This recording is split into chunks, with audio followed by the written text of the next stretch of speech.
lamang ang SRG sa gold. Pero sa laro, sa Tinataas- galawan, ay naku si Alien! my glove! Sa ginagawa ni Innocent! May arit ang harit ni Innocent dito, Vincent. Ladies and gentlemen, with two crucial pick-ups, giving Selangor Red Giants the chance to end this game, probably push towards the mid lane. May mga minions na, na nandito sa bandang gitna. Still, endable ba ang question? Mabubuhay na ang Dragon, mabubuhay na si Alien. Ubos ang mga minions, may Lord pa pala sa taas.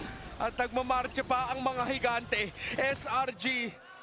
Susubukan ba nila tapusin dito? Wala sila minion waves! Okay, eto na yung mga team fight ba na question ng lahat.